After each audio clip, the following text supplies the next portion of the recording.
আসসালামু আলাইকুম ওয়া রাহমাতুল্লাহি ওয়া বারাকাতুহু। সম্মানিত প্রিয় ভাই ও বন্ধুরা, আজকে এই ভিডিওতে আমি আপনাদের সাথে আলোচনা করব আল্লাহ পাকের অসাধারণ এক সুন্দর নাম আল মানিউ।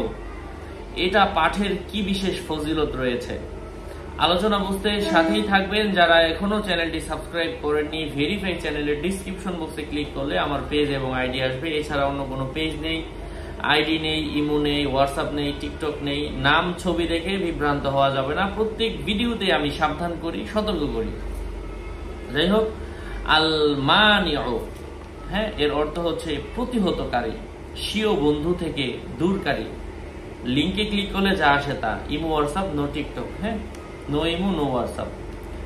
যদি স্বামী স্ত্রীর মধ্যে ঝগড়া হয়, প্রায় প্রচন্ড ঝগড়া হয়, সংসারে তিক্ততা বাড়তে থাকে, বিছানায় একসাথে শুতে চায় না, আপনি বিছানার মধ্যে শুয়ে এই আমল স্বামী করুক, স্ত্রী করুক, যেই বিছানায় শুবে, যে সংশোধন করতে চায়, সে 20 বার আল মানিউ আল মানিউ আল মানিউ আল মানিউ আল মানিউ অথবা ইয়া মানিউ ইয়া মানিউ ইয়া মানিউ পড়বে। ইনশাআল্লাহ পরস্পরের মধ্যে ঝগড়া দূর হয়ে যাবে, স্বামী স্ত্রীর সংসারের তিক্ততা দূর হয়ে যাবে, পরস্পরের মধ্যে ভালোবাসা মহব্বত হবে।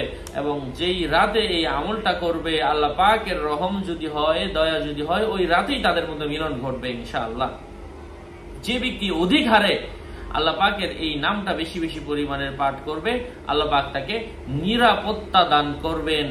কোনো বিশেষ এবং বৈধ কোনো উদ্দেশ্যকে সামনে রেখে যদি বেশি বেশি পরিমাণের ইয়া মানিউ পাঠ করতে থাকে, বেশি বেশি পরিমাণের পাঠ করতে থাকে, আল্লাহ পাক সেই উদ্দেশ্যের মধ্যে কামিয়াবি দান করেন। আল্লাহ পাক আমাদেরকে এই আমলগুলো বেশি বেশি করে উক্ত জাযায়ে খায়ের লাভের তৌফিক দান করেন। আসসালামু আলাইকুম ওয়া রাহমাতুল্লাহি ওয়া বারাকাতুহু।